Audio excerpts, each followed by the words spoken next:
I heard President Spencer W. Kimball Lors d'une session de conférence, j'ai entendu le président Kimball demander que Dieu lui donne des montagnes à gravir. Il a dit, « Il y a de grands défis devant nous, d'immenses possibilités à saisir. »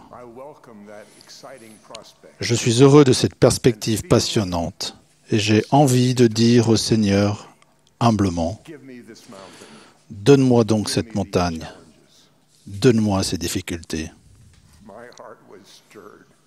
J'ai été profondément touché, connaissant certaines des difficultés et épreuves auxquelles il avait déjà fait face. J'ai éprouvé le désir d'être plus semblable à lui, un vaillant serviteur de Dieu. Un soir, peu de temps après, j'ai donc prié pour avoir une épreuve qui me permettrait de prouver mon courage. Je m'en souviens très bien. Dans la soirée, je me suis agenouillé dans ma chambre avec une foi telle qu'il me semblait que mon cœur allait éclater. Au bout d'un jour ou deux, j'ai reçu une réponse à ma prière. La plus grande épreuve de ma vie m'a surpris et rendu humble. Elle m'a donné une double leçon. Premièrement, j'ai eu la preuve claire que Dieu avait entendu ma prière faite avec foi et y avait répondu. Et deuxièmement, j'ai commencé un travail de réflexion qui est toujours en cours pour apprendre pourquoi j'ai senti avec tant de confiance ce soir-là qu'une grande bénédiction pouvait venir de l'adversité et ferait plus que compenser tout ce que cela avait pu me coûter. L'adversité que j'ai rencontrée en ce jour lointain me semble maintenant bien peu de choses comparée à ce qui nous est arrivé depuis à moi et à mes êtres chers. Beaucoup d'entre vous endurent actuellement des épreuves physiques, mentales et émotionnelles qui vous font vous écrier la même chose que l'un des grands et fidèles serviteurs de Dieu que j'ai bien connu. Son infirmière l'a entendu s'écrier sur son lit de douleur. « J'ai essayé toute ma vie d'être bon. Pourquoi cela m'arrive-t-il à moi ?» Vous connaissez la réponse donnée à cette question par le Seigneur à Joseph Smith, le prophète, dans sa cellule. « Et si tu dois être jeté dans la fosse ou entre les mains d'assassins, et que la peine de mort soit passée sur toi. Si tu es jeté dans l'abîme, si les vagues houleuses conspirent contre toi, si des vents féroces deviennent tes ennemis, si les yeux s'enténèbrent et que tous les éléments s'unissent pour te barrer la route, et par-dessus tout, si la gueule même de l'enfer ouvre ses mâchoires béantes pour t'engloutir, sache, mon fils, que toutes ces choses te donneront de l'expérience et seront pour ton bien. Le Fils de l'homme est descendu plus bas que tout cela. Es-tu plus grand que lui? Maintiens-toi donc sur ta route et la prêtrise restera avec toi.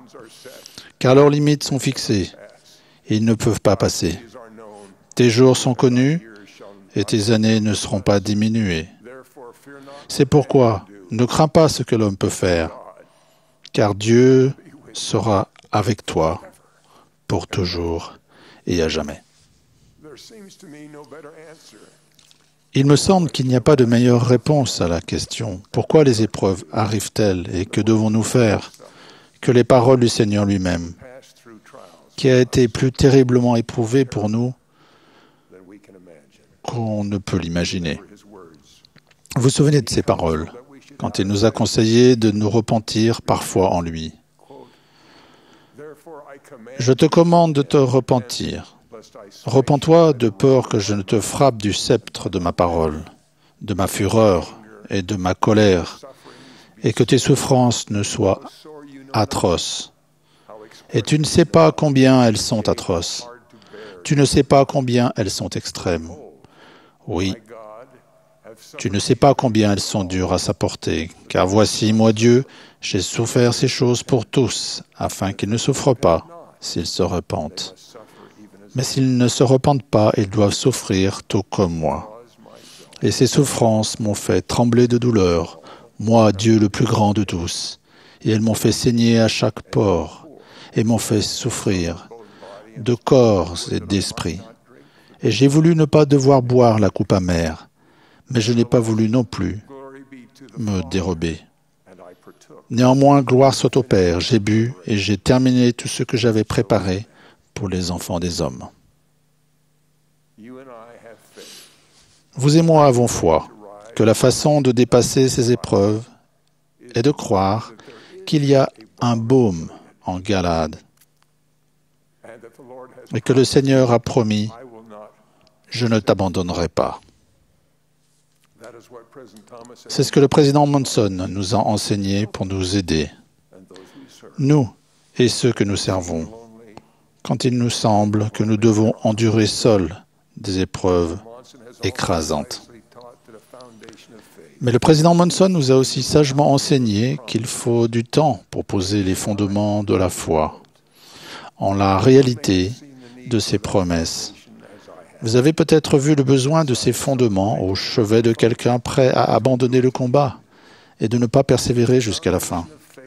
Si les fondements de la foi ne sont pas ancrés dans notre cœur, la force de persévérer s'effondrera. Aujourd'hui, mon objectif est de décrire ce que je sais de la façon dont nous pouvons poser ces fondements inébranlables. Je le fais avec beaucoup d'humilité pour deux raisons. Premièrement, ce que je dis peut décourager certains qui sont aux prises avec une grande adversité et ont le sentiment que les fondements de leur foi s'effondrent. Et deuxièmement, je sais que des épreuves toujours plus grandes m'attendent d'ici la fin de ma vie. Aussi, le remède que je vous propose doit encore être testé par ma propre persévérance jusqu'à la fin. En tant que jeune homme, j'ai travaillé avec un entrepreneur qui faisait les semelles et les fondations pour les nouvelles maisons. Dans la chaleur de l'été, c'était dur de préparer le sol pour le coffrage, dans lequel on allait verser le béton pour la semelle. Il n'y avait pas de machine. On utilisait une pioche et une pelle. En ce temps-là, il fallait travailler dur pour poser des fondations durables pour les bâtiments. Cela demandait également de la patience. Après avoir posé les semelles, il fallait attendre qu'elles prennent. Même si nous voulions continuer notre travail, nous devions attendre que le ciment de fondation prenne avant d'en retirer les coffrages. Et ce qui impressionnait encore plus le maçon novice, c'était ce qui semblait être un processus long et fastidieux. La pose soigneuse de barres de métal à l'intérieur des coffrages pour renforcer les fondations une fois terminées. De même, le sol doit être soigneusement préparé pour que les fondements de notre foi résistent aux tempêtes qui se présentent dans toute vie. La base solide d'un fondement de foi est l'intégrité personnelle. Le choix systématique du bien, quel que soit le choix qui nous est présenté, crée la base solide de notre foi. Cela peut débuter dans l'enfance, puisque toute âme naît avec le don gratuit de l'Esprit du Christ. Avec cet esprit, nous pouvons savoir quand ce que nous avons fait est juste pour Dieu et quand nous avons mal agi à ses yeux. Ces choix, des centaines la plupart des jours, préparent la base solide sur laquelle notre édifice de foi est bâti.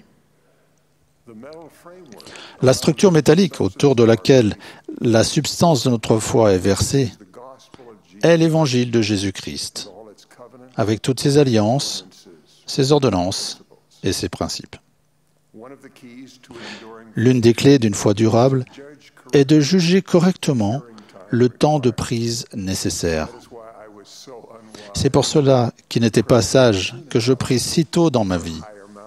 pour gravir de plus hautes montagnes et avoir de plus grandes épreuves.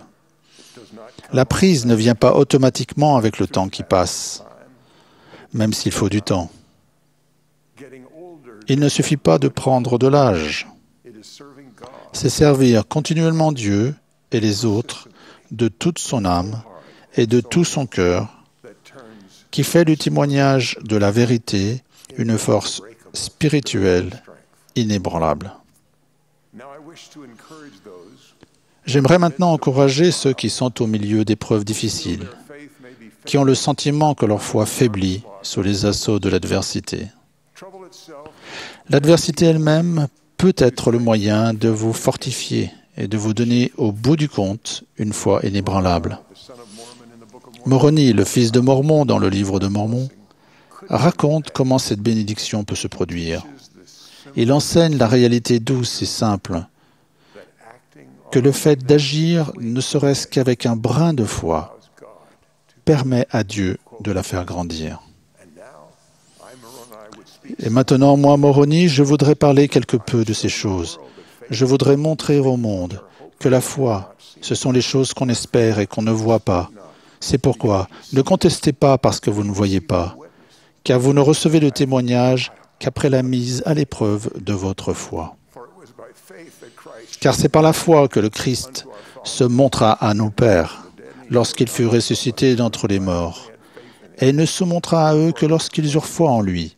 C'est pourquoi il fallait nécessairement que certains eussent foi en lui, car il ne se montra pas au monde. Mais à cause de la foi des hommes, il s'est montré au monde et a glorifié le nom du Père et a préparé une voie pour que d'autres soient participants du don céleste, afin qu'ils espèrent ce qu'ils n'ont pas vu. C'est pourquoi vous pouvez aussi avoir l'espérance et être participant du don du moment que vous avez la foi. Le brin de foi le plus précieux que vous devriez protéger et utiliser autant que vous le pouvez est la foi au Seigneur Jésus-Christ. Moroni enseigne comme suit le pouvoir de cette foi. Et jamais personne, à aucun moment, n'a accompli de miracle, si ce n'est après avoir eu la foi. C'est pourquoi ils ont tout d'abord cru au Fils de Dieu. J'ai parlé à une femme qui a reçu la force miraculeuse qui suffisait pour endurer des pertes inimaginables, par la simple capacité de répéter sans arrêt les mots « Je sais qu'il vit mon Rédempteur ». Cette foi et ce témoignage étaient toujours là, dans la brume qui obscurcissait, mais n'avait pas effacé ses souvenirs d'enfance. J'ai été ébahi d'apprendre qu'une autre femme avait pardonné à quelqu'un qui lui avait fait du mal pendant des années. J'étais surpris et je lui ai demandé pourquoi elle avait choisi de pardonner et d'oublier tant d'années de mauvais traitements. Elle a répondu à mi-voix. C'est la chose la plus difficile que j'ai jamais faite. Je savais juste que je devais le faire. Alors je l'ai fait. Sa foi que le Sauveur pardonnerait si elle pardonnait aux autres l'a préparée à ressentir de la paix et de l'espoir au moment de son propre décès, quelques mois après qu'elle a eu pardonné à son adversaire impénitent.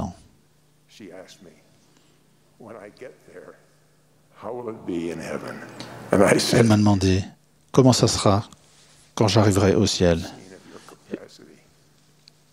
Et je lui ai dit, autant que vous avez pu pardonner et exercer votre foi, ça sera merveilleux. J'ai un autre encouragement à l'intention des gens qui maintenant se demandent si leur foi en Jésus-Christ leur suffira pour persévérer jusqu'à la fin. J'ai eu la bénédiction de connaître certains d'entre vous qui écoutez actuellement. Quand vous étiez plus jeunes, pleins de vie, plus talentueux que ceux de votre entourage, et qui pourtant avaient choisi de faire ce que le Sauveur aurait fait. Dans votre abondance, vous avez trouvé des façons d'aider et de vous soucier de ceux que vous auriez pu ignorer ou regarder de haut, étant donné votre situation dans la vie. Quand de grandes épreuves arriveront, la foi de persévérer sera présente, construite sans que vous l'ayez remarqué.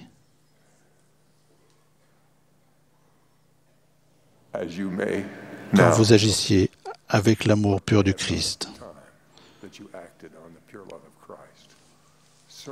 en servant autrui et en pardonnant comme le Sauveur l'aurait fait. Vous avez édifié des fondements de foi en aimant comme le Sauveur a aimé et en le servant. Votre foi en lui vous a inspiré des actes de charité qui vous apporteront de l'espoir. Il n'est jamais trop tard pour renforcer des fondements de foi. Il est toujours temps. Par la foi au Sauveur, vous pouvez vous repentir et implorer le pardon. Vous pouvez pardonner à quelqu'un. Vous pouvez remercier quelqu'un. Vous pouvez servir et encourager quelqu'un. Où que vous soyez, et même si vous vous sentez seuls et délaissés, vous pouvez le faire. Je ne peux pas vous promettre que votre adversité finira dans cette vie. Je ne peux pas vous assurer que vos épreuves vous paraîtront ne durer qu'un moment. L'une des caractéristiques des épreuves de la vie est qu'elles semblent ralentir le temps jusqu'à presque l'arrêter. Il y a des raisons à cela. Le fait de connaître ces raisons peut ne pas beaucoup réconforter, mais cela peut donner un sentiment de patience.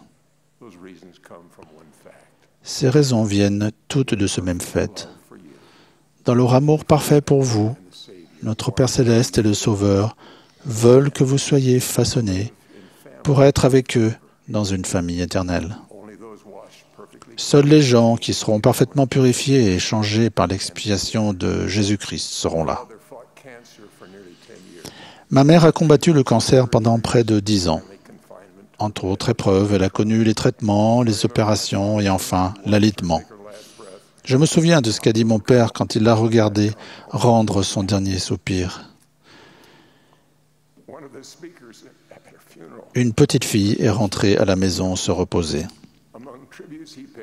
L'un des orateurs à ses funérailles était Spencer Kimball. Je me souviens que dans l'hommage qu'il lui a rendu, il a dit en substance « Certains peuvent penser que Mildred a tant et si longtemps souffert parce qu'elle avait fait quelque chose de mal qui requérait ces épreuves. Non, c'est simplement que Dieu voulait qu'elle soit un peu plus polie par l'adversité. »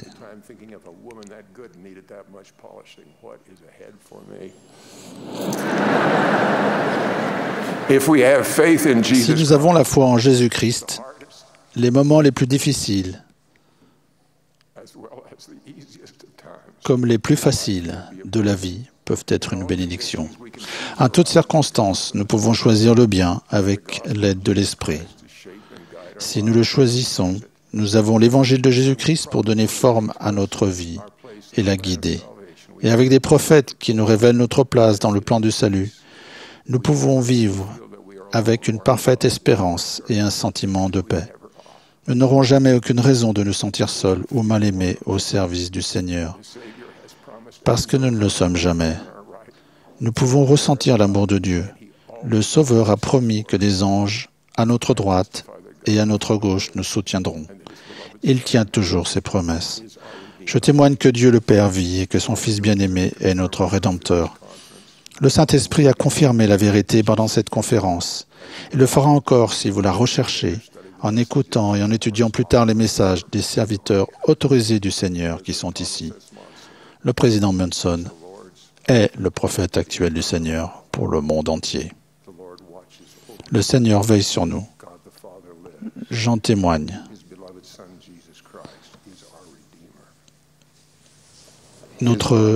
Son Fils Jésus-Christ est notre Rédempteur.